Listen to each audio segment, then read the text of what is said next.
मैंने सत्य का निर्माण किया। सदगुरु महाराज का नाम लेकर अपना प्रणाम उतार कर सबसे मांगने का काम किया, एक एक रुपया इकट्ठा करो, इस भवन का निर्माण करेंगे। और सच्चे दिल से सदगुरु महाराज से अरदास की, और मुझे पूरी उम्मीद है कि आप देखो सारे जल्द ही वो उनकी गुरुगद्दी पर भवन का निर्माण हो जाएगा, पूरा होगा बहुत मजबूत तरीके से। मैं भी चाहता हूं कि गुरुजी जब भी मैं कभी आऊं, समय का बहुत कम अभाव रहो, समय रहता ही नहीं है, क्योंकि सुबह से लेकर शाम तक चुनाव चल रहे हैं, सुबह 6 बजे उठकर चुनाव में चले जाएंगे। फिर कहीं बुद्ध कथा नहीं करने दी जा रही, कहीं सदगुरु रविदास जी की कथा ही नहीं करने जा रही, कहीं सत्संग की परमिशन रुकी पड़ी है, फिर वो भी देखना है। फिर किसी बेटी के साथ गलत हो गया, किसी भाई के साथ गलत हो गया, किसी बुजुर्ग के साथ गलत हो गया, किसी संत के साथ गलत हो गया, वो भी देखना है। अब एक घटना है मेरठ में, एक बुद्धिस्ट संत थे, वो बेचारे प्रवचन करके गए होंगे, बीच में पकड़ के उन्हें पीट दिया, मुझसे कम उम्र के थे। उन्होंने 50 जगह फोन किया, रोते रोते अधिकारियों के पास गए कि मेरे साथ ऐसा हो गया, संतों के साथ ऐसा होगा तो क्या होगा। अब इत्तेफाकन उन्होंने मुझे फोन किया, उस समय मैं खाली था, मैंने उनका फोन रिसीव कर लिया। हमने पूछा बंदे जी क्या फोन करते करने लगे, भैया ऐसी बात है, और बड़ा अपमान महसूस हुआ। आए कुछ लड़के शराब के नशे में और आकर के थप्पड़ मारकर गाली देकर चले गए, और अब बचा कुछ नहीं है। बस तो मैं संत, लेकिन समझ ये नहीं आया उस थप्पड़ का कारण क्या था। अब उस बात को सुनकर के अंदर ही अंदर आत्मग्लानि महसूस हुई खुद को। मेरी गाल पर थप्पड़ नहीं लगा, लेकिन खुद को आत्मग्लानि महसूस हुई, इसलिए कि एक संत की गाल पर चाटा लग रहा, और हम जैसे लोगों के पैदा होने के बावजूद जो अपना डंका यहाँ की राजनीति में पूरी ताल ठोकर कहते हैं कि गुरु रविदास जी महाराज का सपना पूरा करके दिखाएंगे, समझदार जी का आशीर्वाद उनके आंदोलन को बढ़ा कर दिखाएंगे, ताल ठोक कर कहते हैं संसद से लेकर सड़क तक पूरी मजबूरी से मेरे कार्यकर्ता कहता है। पूरी टीम लगाई जब दिमाग में, सबको बात सारे काम छोड़ दो। डायरेक्ट एसएसपी का जाकर कहा कि अगर ये 4 घंटे में मुकदमा दर्ज होकर गिरफ्तारी ना हुई ना, तो मेरठ में तांडव किया जाएगा भिवानी का। और वो तांडव होगा कि मेरठ की एक व्यवस्था चलने नहीं दी जाएगी, आगे सड़कों पर बैठे। 5 घंटे नहीं लगे साहब, 4 घंटे में गिरफ्तारियां करनी पड़ी। उन संत का फिर फोन मुझे आया, कहने आपको हमारे यहाँ बहुत कथा होगी तब आना है। तो मैं वहां गया, मैंने सदगुरु रविदास जी की फोटो तथा बुद्ध की, बाबा साहब की फोटो लगा रखी थी। आदमी 50 थे सिर्फ। मैं सारा काम छोड़ के वहां गया, इसलिए गया कि उनको शक्ति का एहसास हो, उनको ये लगे कि नहीं कोई ना कोई है ऐसा भी जो लड़ने और मरने के लिए भी तैयार है। बिल्कुल वहां पहुंचा, 50 लोगों को भाषण देकर आए। 50 लोग थे, 500 पुलिस वाले खड़े थे वहां। 50 लोग मेरे साथ गए थे, 500 पुलिस वाले। या सेवा शक्ति पता कहां की है, सदगुरु रविदास जी महाराज बखूबी याद है। गुरु जी जब दिल्ली में सदगुरु रविदास घर टूटा और हम आंदोलन में 6 लोग गिरफ्तार हुए, हम पहले पकड़े जाने वाले 7 लोग थे। पुलिस रात को जब डंडा बजाती थी ना, ये कहती थी बनाओगे मंदिर, हर लट पर कहती थी बनाओगे मंदिर, मुंह से ही बात निकलती थी हाँ बनाएंगे, जो तुमसे करना तुम करो, तो हमसे करना हम करेंगे। और ताकत दिखाई थी, तो क्षमता दिल्ली में दिखाई गई तो सब। लेकिन भीम आर्मी ने, सदगुरु रविदास जी ने वो जो बात कही है ना कि जात में जात है जैसे केले में पात, जात में जात है जैसे केतन के पात, रविदास से मानुष न मिल सके जब तक जात में जाता। हमने वो काम करके दिखाया था कि गुरु रविदास जी कह रहे हैं कि यहाँ जाति में जाति है, जैसे केले के पेड़ से छिलक उतारते जाओगे केले का पेड़ खत्म होगा, लेकिन जाति खत्म नहीं होगी। उस प्रकार से यहाँ जातियां हैं कि रविदास से तुम अब तक नहीं मिल सकते जब तक तुम अपनी जातियों को छोड़ दो, जातियों को ना दूर कर दो। बीमारी में लेकर पहुंची थी वहां, महाराष्ट्र का महार, उड़ीसा का ढूंढ, बिहार का पासी पासवान, उत्तर प्रदेश का चमार, हरियाणा से धानुक, हर जाति के व्यक्ति को बीमारी में लेकर पहुंची थी वहां जब सदगुरु रविदास मंदिर का आंदोलन हुआ था। और सबसे अगले पंक्ति में गोली खाने के लिए हम लोग खड़े थे, सबसे अगली पंक्ति में थे। आप जितने फोटो वीडियो देख रहा, सबसे अगली पंक्ति में भाई चंद्रशेखर आजाद डंडा लेकर आ गए थे कि नहीं गोली लगे तो सबसे पहले हमारे लगे। खूब टूटा था पुलिस ने। आज भी चंद्रशेखर भाई की लेडी के इतना गैप है, चल नहीं पाते, दवाई नहीं खाएंगे चल नहीं पाएंगे। मैं ये सिर्फ इसलिए बता रहा हूं कि प्रवचन दे सकता हूं, पढ़ा लिखा आदमी हूं, बाबा साहब को मानता हूं। सदगुरु रविदास जी को पढ़ा है, पूजा नहीं की, पढ़ा है उनको। उन्होंने कहा ना कि चाहूँ ऐसा राज मैं मिले सब छोट बड़े सब संग बच रहा था 10%। इस दोहे के बिना राजनीति सुन होती इस देश की। लेकिन 600 साल पहले कहा कि इन लोगों को कहा था, जब पता है अब से 600 साल पहले बनारस के ब्राह्मण जब शास्त्रात्मक गुरु महाराज से आ गए ना, उन्हें पालकी में बिठा कर पूरे बनारस का चक्कर लगाया था। और इस देश में जो राजतंत्र के राजा रहे हैं उनको कहा था सदगुरु रविदास जी महाराज ने कि ऐसा राज चाहता हूं मैं, कैसा राज स्थापित करना है। वो तो नहीं कर पाए, हम करके दिखाएंगे कि सदगुरु रविदास जी महाराज का राज कैसा था और कैसा है, कैसा होना चाहिए। आज बीमारी को देश में कुछ लोग कहते हैं कि आतंकवादी हैं, कुछ लोग कहते हैं मुकदमे लगाते हैं, कुछ लोग कहते हैं ये लड़ते हैं। लेकिन गरीब आदमी से जब आप जाकर पूछेंगे बीमारी करती क्या है, कि भाई पहले मेरी सड़क पर चलती बेटी को छेड़ देते थे लोग, लेकिन जब से भीम आदमी के लोग आए हैं नीलापन में डाल के, उनकी हिम्मत चू नहीं पड़ती करने की। उन्हें बताया कि अगर चू कर दिया तो बाप तुम्हारे तैयार है अलग से जुबान खींचने के लिए। काम कर सकते पूरे देश में जाना जाता है। मैंने इसलिए कहा कि हम सत्संगों में गला साफ कर देने आते ना, कुछ सत्संगों में सीखने और सिखाने आते हैं। मैं आता हूं सत्संग में कभी भी। कल मैं सत्संग में था, गुरु रोशनीदास जी का सत्संग में बड़कला वहां पर था, उसके बाद फिर मुजफ्फरनगर चुनाव में था। आज का पूरा दिन, क्योंकि आज चुनावी ड्यूटी मेरी जो है वो नहीं लगी, आज पूरा दिन मैं अपने गांव गया। गांव जाकर क्योंकि खाने की व्यवस्था करनी है, अपने धान उठाए, धान छत पर डाले सूखने के लिए। और फिर मुझे पता लगा कि यहाँ मुझे आना है। मेरे साथ लगा कि आपको सत्संग में बुलाया गया। तो एक परिवार में शादी भी थी, मैडम की रिश्तेदारी में। अब वो रास्ते में पड़ती है, बच्चे मेरे भी रास्ते में है। अब यहाँ से जाऊंगा और उठाऊंगा, घर लेके जाऊंगा। हम लोगों का जीवन नहीं है ना। आपको दिख रहा होगा बहुत अच्छे कपड़े पहने हुए हैं, अच्छा चश्मा लगा हुआ है, घड़ी कड़ा है और सब चीजें। नहीं, हम लोग का जीवन थोड़े आ गया का जीवन है। रात को 2 बजे फोन आया एक बार यहाँ से, इसी गद्दी से फोन आया था रात को 11:30 बजे कि यहाँ पर हमला हो गया है। 12 बजे मेरी टीम आती है, बैठे हुए लोग ये उनके तरीके सारे लोग आते 12 बजे जब यहाँ पर हमला हुआ। तो हमारी तो हत्या कब हो, हमारा कब, हमें खुद नहीं पता कि जीवन इतना है, यात्रा लंबा है। आपसे ज्यादा कुछ हो जाए।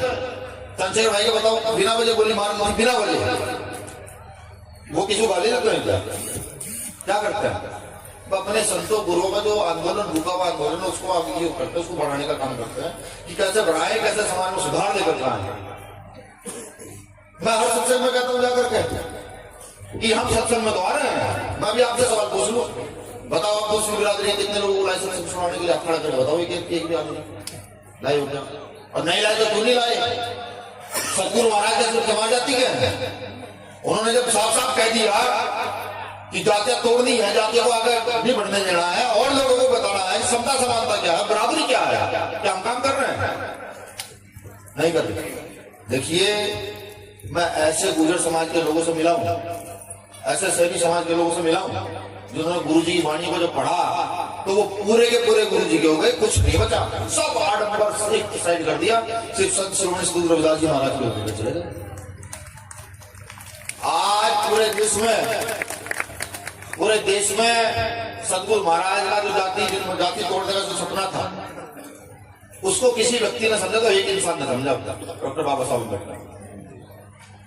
बाबा साहब अम्बेडकर जिन्होंने विश्व की किताबें पढ़ी, विश्व के धर्म गुरुओं को पढ़ा, तो उन्होंने अपने गुरु को भी पढ़ा होगा। तो बाबा साहब अम्बेडकर ने किताब लिखी एनिहिलेशन ऑफ कास्ट, जातियों का विनाश। आप जानते हैं उत्तर प्रदेश में सरकार कैसा ही, आप जानते हैं अलग अलग जगह हमारे विधायक एमपी कैसे जीते, आप जानते हैं हमारे अंदर राजनीतिक शक्ति, राजनीतिक चेतना ये कहां से उत्पन्न हुई? जब काशीराम साहब ने वो किताब पढ़ दी दीनाबाना वाल्मीकि के द्वारा देने के बाद, जातियों का संपूर्ण विनाश एक रात में 21 बार पढ़ गई, तो तब उन्होंने सब कुछ त्याग करके इस आंदोलन को चुना, जो आंदोलन बुद्ध का आंदोलन है, जो आंदोलन सतगुरु रविदास का आंदोलन है, जो आंदोलन स्वामी समनदास का आंदोलन है, जो आंदोलन यहाँ बैठे हुए हर संत का आंदोलन है, इसको चुना और तब जाकर के गुरु महाराज का सपना स्थापित करने का काम किया। ये इतना आसान नहीं होता। अगर कोई सोचता है कि संत का जीवन बहुत आसान होता है, बताइए यहाँ के हमारे जो महंत है पिछले 3 साल से खड़े हैं और अगले 12 साल का चिंता है खड़े रहने का, क्या आसान जीवन है? नहीं है ना। हम क्या कर रहे हैं? हम प्रचार भी नहीं करना चाहते। बात बुरी है, कड़वी है, लेकिन हकीकत है। हमारी हिम्मत नहीं पड़ती अगर हम सामने वाले को फोन करके जय गुरु रविदास कहते हैं ना, पता नहीं कौन सा सांप काट लगा, कौन सा डंक लग जाएगा। परिवर्तन लाओ अपने अंदर, परिवर्तन। जब आप दूसरे को जय भीम जय गुरु रविदास कहोगे तो आपको एक शक्ति का एहसास होगा, समझे। प्रचार नहीं करोगे कुछ नहीं होने वाला, यहीं के यहीं है थे और यहीं रहेंगे। और अगर प्रचार कर दोगे, वो देखो मेरा भाई कोर्ट पे बैठा, बाबा साहब अम्बेडकर की देन है। हम सब याद रहे, मजबूत गद्दे लगे हुए हैं, मंच लगा हुआ है, सब डॉक्टर बाबा साहब अम्बेडकर की देन है। अब उन्होंने सीख कहां से ली? उन्होंने सीखी संतों से। सदगुरु महाराज का दोहा के 54वें राज्य में ये दोहा बाबा साहब अम्बेडकर ने संविधान में लिख रखा। पढ़ने वाले की निगाह का फेर है, हमने पढ़ा समानता के अधिकार में। इस देश में किसी की औकात नहीं, प्रधानमंत्री की भी इतनी हिम्मत नहीं की समानता की बात को टाल दे। धार्मिक समानता, राजनीतिक समानता, आर्थिक समानता, सामाजिक समानता, हिम्मत है किसी को आपको कहते हैं तो मेरे घर में ये चलती जाति का फॉरेन एक्सचेंज चेक कम करना दर्द होगा। बाबा साहब अम्बेडकर ने समझा गुरु रविदास जी को, हम नहीं समझना पड़ेगा, समझना पड़ेगा, जानना पड़ेगा। सबसे महत्वपूर्ण चीज प्रचार है। अगर अपनी शक्ति का ताकत का निर्माण करना, वाकई गुरु समझदार जी ने किया क्या बताइए? प्रचार क्या नहीं किया? चारों दिशाओं में जाकर प्रचार किया, और प्रचार करने का नतीजा कि आज हम सब लोग सुधरे हुए हैं। ये बैठी मेरी माँ बहने कर अभी पूछूं, जब से तुम्हारे पतियों ने, भाइयों ने, पिताओं ने दारू छोड़ दिया, घर में उन्नति हुई या नहीं हुई? हुई है ना अभी तरक्की? जब से गुरु जी की शरण में हम लोग आए, हमारे घर की तरक्की हो रही है नहीं हो रही? हो रही है ना। तो ये तरक्की इसलिए तो हो रही है कि जो काम हमारे संतों ने करा वो हमें भी तो करना होगा। देखो हम तो चीख का हर मंच से, वो मंच किसी का भी हो, और अगर माई भीम आर्मी के कार्यकर्ता के हाथ में, वो चाहे कार्यकर्ता चंद्रशेखर आजाद हो, वो चाहे कार्यकर्ता विनय रतन हो, वो चाहे कार्यकर्ता यहाँ अंकित हो, वो चाहे कार्यकर्ता यहाँ अनिल हो, वो चाहे कार्यकर्ता मेरा कोई सा भी कार्यकर्ता हो, वो सदगुरु रविदास जी का नाम पूरी ताकत और पूरी शक्ति के साथ लेता है। आज तो मैंने गुरु महाराज का नाम शक्ति से नहीं लिया, लेकिन पूरी शक्ति से लिया जाता है। दूंगा जब मैं यहां से, तो मैंने क्या कहा, उनकी गद्दी इंतजार कर रही है। क्या कर रही है? इंतजार कर रही है सब लोगों का। उसे हम बना सकते हैं सिर्फ रोज 10 रुपए इकट्ठा करके घर के अंदर। इतनी तो हिम्मत है नहीं है। सहारनपुर, मुजफ्फरनगर, बागपत, ये तो पश्चिम का जो क्षेत्र है, यहाँ तो बड़ा मजबूत समाज है, बिल्कुल बड़ा मजबूत है। हमारी जमानतें करा के नहीं, जब मुझे बताती खड़ा हो जाता है पूरा पूरा, कहने नहीं हम खड़े हैं। तो सिर्फ आपके 10 रुपए वहां उन गद्दी पे जो काम हुआ उसको बढ़ा देंगे, वो निकालना शुरू करें, प्रचार शुरू करें। और एक महत्वपूर्ण बात माता बहनों के लिए है, 2 नावों में पैर रखने वाला व्यक्ति डूबता है, पुरानी कहावत है। 2 नावों में पैर रखोगे डूब जाओगे, एक नाव में पैर रखो, चाहे तो रख लो सदगुरु महाराज वाली नाव में, और चाहे रख लो दूसरी नाव में। तय कर दो कौन सी में रखना है। अगर दोनों नाव में पैर धके चलते रहोगे तो ना इधर के रहोगे, ना गुरु ज्ञान मिलेगा, ना दूसरा ज्ञान मिलेगा। एक नाव में पैर रख लो और वहीं लग जाओ, बस वही है सब कुछ, और कहीं कुछ नहीं है। गुरु रविदास जी को पढ़ना शुरू करोगे, अगर 10 मिनट सुबह गुरु रविदास जी का ध्यान भी करना शुरू करते हैं ना, ध्यान भी, तो मैं कह रहा हूँ भूत प्रेत आत्मा सात्मा कोई दौरे नहीं लग सकती, हमारी दौरे लगती। हाँ, वो 4 कदम पीछे हटते चले ना भाई, ये तो सदगुरु महाराज के सेवक हैं, इनके पीछे। तो ये काम आपको करना होगा, और ये सिर्फ आपकी विधि ना। स्वामी समनदास जी महाराज जब तक जीवित रहे, चलते रहे, मैंने जब भी उन्हें देखा कि वो बुजुर्ग खाट हो गए ना, बिल्कुल मतलब बैठने की हिम्मत नहीं थी, खाट पे तकिया लगा के ऐसे लेटे और आशीर्वाद दे रहे, हाथ खींचा आशीर्वाद देते, किसी को धमकाना, किसी कुछ कर रहे, यानी कि चलते रहे। तो अपने जीवन में सुकून मत लेना। अगर ये आंदोलन पुरखों का आंदोलन आगे बढ़ा रहा है, तो जितना कष्ट खुद को दोगे उतनी आने वाली नस्लें सफल होंगी। सदगुरु स्वामी समनदास जी महाराज अगर कष्ट न सहते ना, तो हम इतने सारे लोग सुधर पाते क्या? बताओ सुधर पाते क्या? आज हर गांव में उनके मानने वाला है। आज कोई व्यक्ति उन्हें अब शब्द नहीं बोल सकता, हर व्यक्ति उनका सम्मान करने वाला है। कैसे? कि उन्होंने अपना जीवन कष्ट में बिताया, पूरा प्रयास किया हम लोगों को सुधारने का। तो ये काम आपको भी करना है। इसलिए जो आने वाली नस्ल है ना हमारी, ये जो छोटी छोटी बेटियां हमारी बैठी हुई हैं, ये छोटे छोटे भाई जो बैठे हुए हैं, कि कल जब ये हम जैसे बड़े हैं, तो इनको भी वो आदत रहे परिश्रम की आदत रहे, सुधार की आदत रहे, कि इनको भी अपने पुरखों का आंदोलन आगे बढ़ाना है, अपने महापुरुषों को स्थापित करना है, तब ये जाकर के हो पाएगा। अंत में बस एक बात कहूंगा, समय बहुत कम ले लिया, बहुत कम समय लेना था। ये सत्संग हमारे शक्ति केंद्र है। क्या है? शक्ति के केंद्र। यहाँ से ताकत का निर्माण होता है। कौन सी ताकत? पहली ताकत का निर्माण होता है सामाजिक ताकत। समाज एकजुट होता है, आपस में चर्चाएं करता है। जब समाज एकजुट होता है तो शादी ब्याह भी होते हैं, आपसी भाईचारा बनता है। कोई बीमार हो, हारी हो, बीमारी हो, कुछ हो तो सूचनाएं देता है, भाई आप वहां चले जाओ, वहां दिखाओ, अच्छे डॉक्टर हैं, या वहां चलते हैं। दूसरा तक निर्माण होता है धार्मिक ताकत। धार्मिक ताकत क्या? धार्मिक ताकत ये नहीं कि आपने धूपबत्ती लगा रखी है ना, आपका आत्मज्ञान बढ़ता है, आत्म शांति बढ़ती है। आप कितने भी परेशान हो, गुरुओं का नाम लो, बैठ जाओ 10 मिनट गुरुओं का ध्यान करो। कितने परेशान हो, 10 मिनट बाद आपको सुकून मिलेगा। कभी करके देखना, जिसने नहीं किया वो करके देखना। संतों ने तो सबने कर रखा होगा, आप में से बहुत सौ ने कर रखा होगा, जिसने नहीं किया करके देखना कि वहां से आपको आत्मज्ञान मिलेगा, एक ताकत नहीं ऊर्जा पैदा होगी। ठीक। तीसरी बढ़ती है आर्थिक शक्ति। कैसे? कि जब आप अपने पैसे को कहीं इधर उधर खर्च नहीं करोगे, आडंबर में नहीं गिरोगे, नशे में नहीं गिरोगे, फालतू के खान पान में नहीं गिरोगे, अपने पैसों को सेफ रखोगे, तो आर्थिक ताकत बढ़ेगी। जब आर्थिक ताकत बढ़ेगी तो सोचने की ताकत भी तो बढ़ेगी। और सबसे महत्वपूर्ण शक्ति है राजनीतिक शक्ति।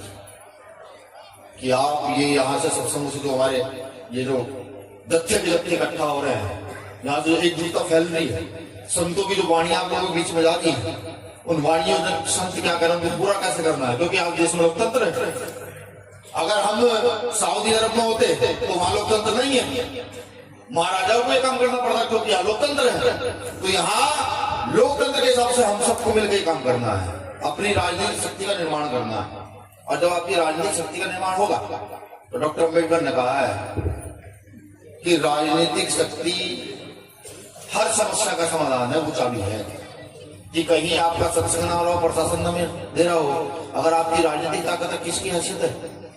नहीं खड़े होंगे सबके सब लाइन लगा के कर्मचारी, भाई आज सतगुरु रविदास जी का सत्संग है, सब लोग आएंगे, और 50 नहीं 100 पुलिस वाले यहाँ खड़े करने हैं। समझ लो, बाबा साहब अम्बेडकर की जयंती में परमिशन नहीं मिलती और आप अपनी राजनीतिक शक्ति का निर्माण कर लेते हो, तो आपके किसी के सामने भीख मांगने की जरूरत है, भाई हमें दे दो परमिशन। नहीं, ऑर्डर देने की जरूरत है कि फलाने गांव में आज बाबा साहब अम्बेडकर की जयंती है, 5000 लोग इकट्ठा होंगे, जिले का प्रशासन वहां सुरक्षा व्यवस्था चाक चौबंद करे। जब राजनीतिक शक्ति का निर्माण होता है। मैं पूरी चीज को बताना चाहता हूँ, बाबा साहब अम्बेडकर ने राजनीतिक शक्ति को गेंद की तरह बना दिया। बिल्कुल गेंद जब खेलता है ना, छोटे बच्चों को देते भाई खेलो, उस तरीके से जिसकी जितनी संख्या वाली उसकी उतनी हिस्सेदारी। अब मुझे बताने की जरूरत है कि इसकी कितनी संख्या वाली है। ये सत्संग है गाँव में, अब सोच लो हमारी संख्या कितनी है, और हर गांव से अगर आंकड़ा ले लूं तो मुश्किल से 1% लोग यहाँ नहीं होंगे। यहाँ के आसपास के क्षेत्र के 50 गांव का आंकड़ा ले लो, 1% लोग यहाँ नहीं होंगे। आप सोच लो आबादी किसकी ज्यादा है, बच्चे किसके घर में ज्यादा है, यहाँ राज सत्ता कौन स्थापित कर सकता है, कौन यहाँ की व्यवस्था को समता समानता की ओर लेकर जा सकता है। ये तो बाबा साहब अम्बेडकर ने मेरी बहनों को माओ को समानता का अधिकार दिया है ना, ये सतगुरु रविदास जी की वाणी को सुन के दिया है। समझे हो? तो गुरु की ताकत को पहचानो, प्रचार प्रसार के नहीं निकलो, अपनी आर्थिक, धार्मिक, राजनीतिक, सामाजिक शक्ति का निर्माण करो, और निर्माण करके इस देश की सत्ता पर काबिज हो जाओ, और इस देश की सत्ता पर काबिज होकर के किसी के साथ अन्याय नहीं कर सकते। हमारे पुरखों ने बताया ही नहीं, हमें तो सबको समान निगाह से देखना, कोई हो, किसी जात, किसी धर्म, किसी पद संप्रदाय का व्यक्ति हो, सबको आजादी दे करके सबको सम्मान देना है। ये हमारे गुरुओं का सपना है, ये हमारे गुरुओं का आंदोलन है, यही हमारे गुरुओं ने हमें सिखाया है। मुझे आशा नहीं, पूरी उम्मीद है, मेरी ये जो पीड़ा है, ये पीड़ा ही है। तो पूरे देश में घूम कर देखता हूँ कि एक प्रदेश ऐसा भी है जहाँ एक समय का खाना नहीं होता। उड़ीसा में गया था, बात सब आ जाते हैं, मुझे माफी चाहूंगा। हाँ, बस ये बात बता के मैं जा ही रहा हूँ, ये बात बता कर। उड़ीसा में मैं गया था, उड़ीसा का प्रदेश अध्यक्ष मेरे पास बैठकर खाना खाने के लिए तैयार नहीं था। मैंने कहा भाई खाना खा लेगा नहीं, भैया रो पड़ा, भैया खाना नहीं खाओगे अपने पास बेटा, मतलब मेरा भाई। और बड़ा दुख हुआ देखकर, वो भी समय देखा है। तो इस व्यवस्था को बदलने के लिए आप सब लोगों की आवश्यकता है, करना मजबूत कीजिए, भरोसा कीजिए जब तक जीवन है। किसी की इतनी हैसियत को खरीद ले और ना किसी की इतनी हिम्मत को झुका दे, ये दो काम नहीं होंगे, बाकी सारे काम होंगे। अब जब मैं सरक श्रवण जी महाराज का जयकारा, वो प्रचंड जयकारा कि यहाँ आसपास के क्षेत्र में घूम जाए। विज्ञान ये कहता है कि आप जो अपने मुख से बोलते हैं, भाई अभी मैं जरा पहले अपनी बात पूरी कर, तो फिर बता दूं।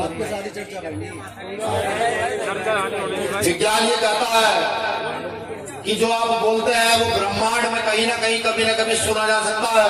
तो जयकारा ऐसा हो कि आने वाले समय में जो हमारे औलादे हैं वो विज्ञान की ओर ज्यादा बढ़ जाए, तो ये जयकारा हमको सुनाई दे। बोलिए संत शिरोमणि सतगुरु रविदास जी महाराज की, संत शिरोमणि सतगुरु रविदास जी महाराज की, स्वामी समन्दास जी महाराज की, स्वामी समन्दास जी महाराज की। गुरु रविदास शक्ति, गुरु रविदास शक्ति। शुक्रिया सभी संतों का आभार, आप सभी को नमन वंदन जय भीम।